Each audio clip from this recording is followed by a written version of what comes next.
practicing chartered accountants and those who are working in the industry, they are good because they know certain things in accountancy, and in that, the very first topic which everybody has mastered, that's why they are good accountants, is accounting from incomplete records.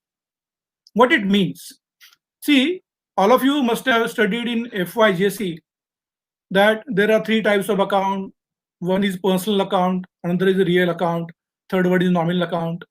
In personal account, you know, it is account of all individuals and all organizations which are there in the name of, say, partnership firm, then limited liability partnership, Hindu undivided family, company. Then we call it as association of person, body of individuals, artificial juridical person. These are various categories of persons which we include in personal account. Then we have real accounts. There you know the accounts of assets, accounts of inanimate things, like all your assets like plant and machinery, land and building, furniture, computers, etc.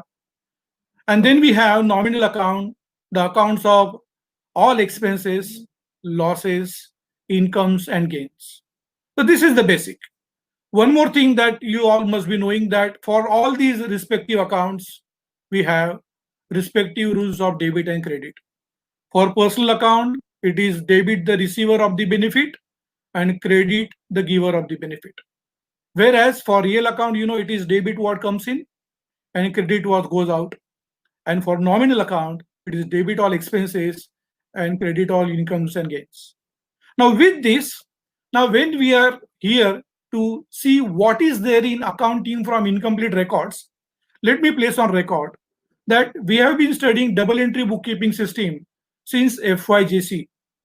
And we have been told that for a given transaction, we have to pass entry. Then for that given entry, we have to prepare ledger accounts, and then we have to make ledger postings. All these ledgers are balanced. They are tried to tally at the end of the year, and then we have a trial balance. And from this trial balance, with certain adjustments like outstanding expenses, prepaid expenses, income receivables, advance income received, some mistakes which are made in accountancy which we rectify, and such adjustments, when along with trial balance we consider, we prepare final accounts of a particular business. Now in final accounts, what we have? In final accounts for a manufacturing concern, first we have manufacturing account, then trading account which is there for everybody. Trader never prepares manufacturing account, trader only prepares trading account. Then we have profit and loss account that manufacturing concern or trader both prepare. Then we have profit and loss appropriation account in case of partnership firm, and then we have balance sheet. In this final account, for any given business organization, we try to find out the profitability of that business.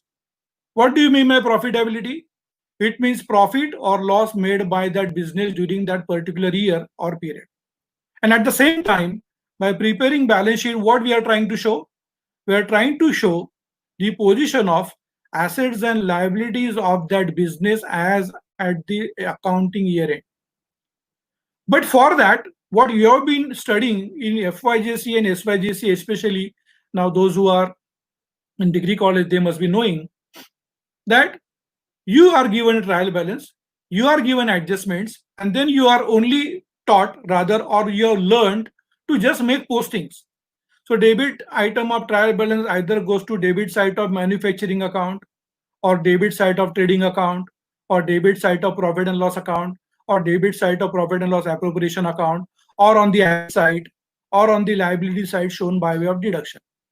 Then the item given on the credit side of trial balance, you take it to the credit side of manufacturing account, or you take it to credit side of trading account, or you take it to profit and loss account credit side, or you take it to profit and loss appropriation account credit side, or you take it to liability side, or you minus it from asset side, one of the item. And then for given adjustments below, you give two effects. One debit effect, another one is credit effect. For example, clothing stock given, you take on trading account credit side and balance sheet asset side. Outstanding expenses given, you add to the concerned expense in trading or P&L, and you show that on the liability side as outstanding expenses. Prepaid expenses given, you minus from that concern expense in trading or P&L account, and you show on the asset side. And with this, you find out the profit or loss of the business, and then you ascertain the position of assets and liabilities. But friends, take a case where, unfortunately for you, you don't have trial balance in front of you. Then what you will do? You will handicap, because you have not been taught that unless there is a trial balance and adjustments, how to go to prepare final accounts. And here comes your skill as an accountant, and where the basic accountancy knowledge get tested. And let me tell you, as Luar sir also has said, that friends, single entry, which we actually normally call, but it is accounting from incomplete records, is the soul and heart of the accountancy fraternity, because nobody in the world has ever been mastered this topic, accountancy, without having good hand on accounting from incomplete record, which is single entry. So take a case that we are having a small shopkeeper who is coming to you, and then he has given you certain transactions like that, this, that opening cash on that particular day he was having say 30,000. Then he has made cash purchases out of that, say 22,000. He has made cash sales of 25,000. And on that day, he has incurred expenses in cash for 1,000. And then that is why he is having closing balance in cash is 32,000. Now, this is a transaction of one day. Now, here you don't have a trial balance. Here you don't have adjustments. But suppose somebody asks you to find out what is the profit of the shopkeeper for that day. Then you have two ways to go about it. Number one, this is the way normally we go in our double entry bookkeeping system, where you will first take cash sales 25,000, then from that you will minus cash purchases 22,000, then you will minus cash expenses 1,000, and then you will have net cash profit of 2,000. This is the perfect accounting system that we have. But let us go by indirect method, and this is method which actually SYGC students had followed in statement of affairs method that they studied in HSC. So you take a closing balance of cash 32, minus from that you minus opening balance of cash on that day 30, and net difference is nothing but increase in cash balance because of the net profit made by that shopkeeper on that day. Friends, this indirect method is what actually we follow in single entry, that is called as accounting from incomplete records. But this what you are having in front of you is a statement of affairs method, where I have shown you, you compare closing cash with the opening cash balance, and in that method we compare closing capital and opening capital with some adjustments, and we try to find out profit in this manner. Let us see that in next slide. So in short, in any given situation for any business, we have two ways to find out profit or loss and ascertain the assets and liability position of that business.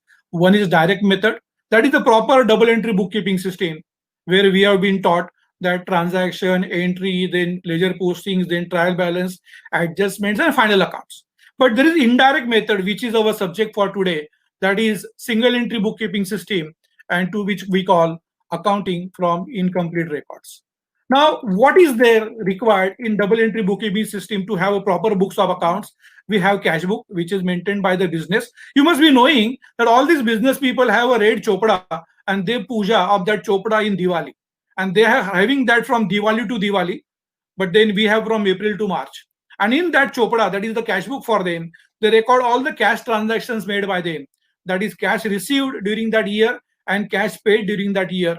Also in that, they have bank column, where they record the payments made through bank, through checks, or then digital payments, and payments received through checks or digital payments. So they have a bank book also.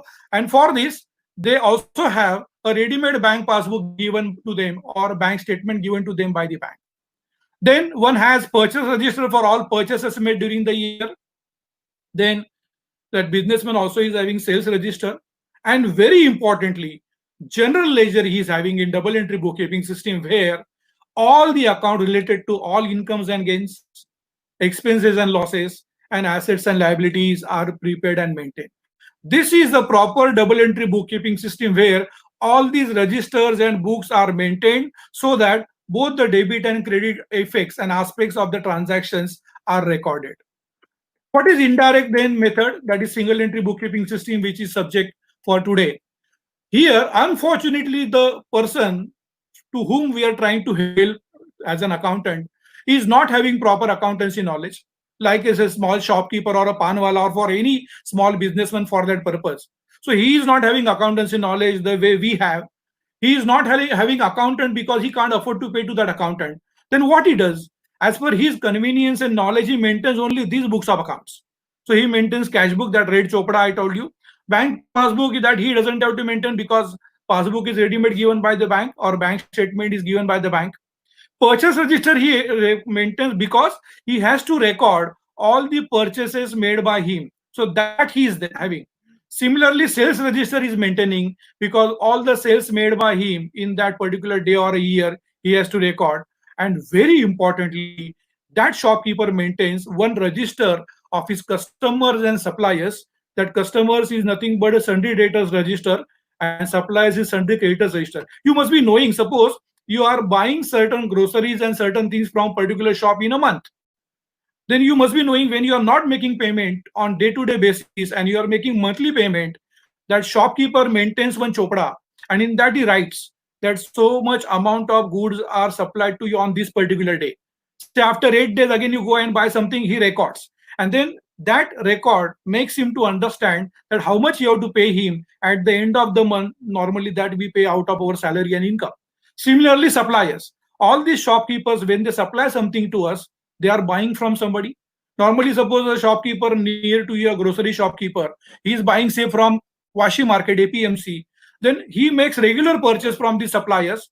He records those purchases in his register against the name of all the suppliers, and he also makes periodical payments to them. So he maintains supplier register also. With these many only books of account, where unfortunately you see that the general ledger is not maintained because he is not having knowledge nor he is having accountant for that. So expenses accounts are not maintained, losses accounts are not maintained, incomes and gains accounts are not maintained, and assets and liabilities accounts are also not maintained.